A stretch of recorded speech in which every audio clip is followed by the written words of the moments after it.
61 হিজরিতে এই মুহররম মাসের 10 তারিখেই ইমাম হুসাইন রাদিয়াল্লাহু তাআলা আনহু ইয়াজিদের সরাসরি নির্দেশে সীমারের হাতে শাহাদাত বরণ করেছেন। আসসালামু আলাইকুম ওয়া রাহমাতুল্লাহি ওয়া বারাকাতুহু। সম্মানিত দর্শক ও শ্রোতা, চলছে পবিত্র মাহে মুহররম।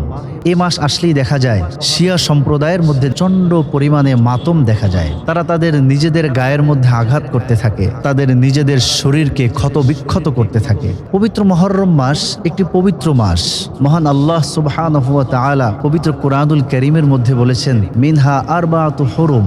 বছরের 12টি মাসের মধ্যে গুরুত্বপূর্ণ পবিত্র যে 4টি মাসকে আল্লাহ রাব্বুল আলামিন আলাদাভাবে ঘোষণা করেছেন, এর মধ্যে একটি হলো মুহররম। বন্ধুরা, মুহররম মাস এটা একটি কোরবানির মাস।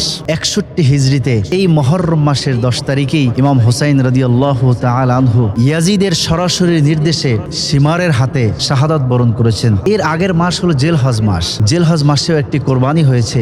ইসমাইল আলাইহিস সালাতু ওয়াসসালামকে বাবা ইব্রাহিম আলাইহিস সালাতু ওয়াসসালাম তিনি কোরবানি করেছেন।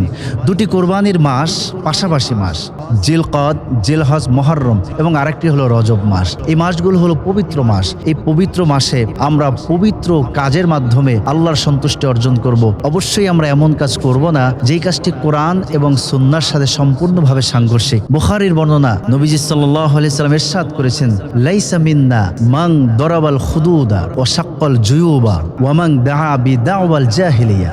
নবীজি সাল্লাল্লাহু আলাইহি সাল্লাম ইরশাদ করেছেন, ওই ব্যক্তি আমার দলভুক্ত নয় যে তার নিজের গালের মধ্যে আঘাত করবে, যে তার নিজের জামা ছিঁড়ে ফেলবে, পকেট ছিঁড়ে ফেলবে, জাহিলি যুগের মানুষদের মতো মাতম করবে, নিজের গায়ে আঘাত করবে, হায় হোসাইন বলে চিৎকার করবে আর নিজের পিঠে নিজে আঘাত করবে। ইসলামী শরিয়াত এটাকে সমর্থন করে না। অতএব বন্ধুরা, পৃথিবীতে আমরা হলাম সুন্নি মুসলমান। আমরা যারা সুন্নি, আমরা আহলুস সুন্নাত ওয়াল জামাআহ। নবীজি সাল্লাল্লাহু আলাইহি সাল্লাম এবং সাহাবায়ে কেরামের মতাদর্শের উপরেই আমরা প্রতিষ্ঠিত। নবীজি সাল্লাল্লাহু আলাইহি সাল্লামের মতাদর্শ মোতাবেক আমাদেরকে চলতে হবে। নবীজি সাল্লাল্লাহু আলাইহি সাল্লামের উত্তরসূরিরা যেইভাবে আমল করেছে সেইভাবে আমরা আমল করব। নবীজি সাল্লাল্লাহু আলাইহি ওয়াসাল্লাম আর শেখানো পথেই আমরা নিজেদেরকে পরিচালিত করব ইনশাআল্লাহ। এজন্য আমরা নিজেদের গায়ে আঘাত করব না। আমরা আঘাতে নিজেদেরকে জর্জরিত না করে আমরা নবীজি সাল্লাল্লাহু আলাইহি সাল্লামের সুন্নাহ মোতাবেক পবিত্র মুহররম মাসটাকে আমরা উদযাপন করব ইবাদত বন্দেগীর মাধ্যমে, রোজার মাধ্যমে, নবীজি সাল্লাল্লাহু আলাইহি সাল্লামের সুন্নাহর আমলের মাধ্যমে ইনশাআল্লাহ। আল্লাহ তাআলা আমাদের সকলকে কবুল করুন, মঞ্জুর করুন। আসসালামু আলাইকুম ওয়া রাহমাতুল্লাহি ওয়া বারাকাতুহু।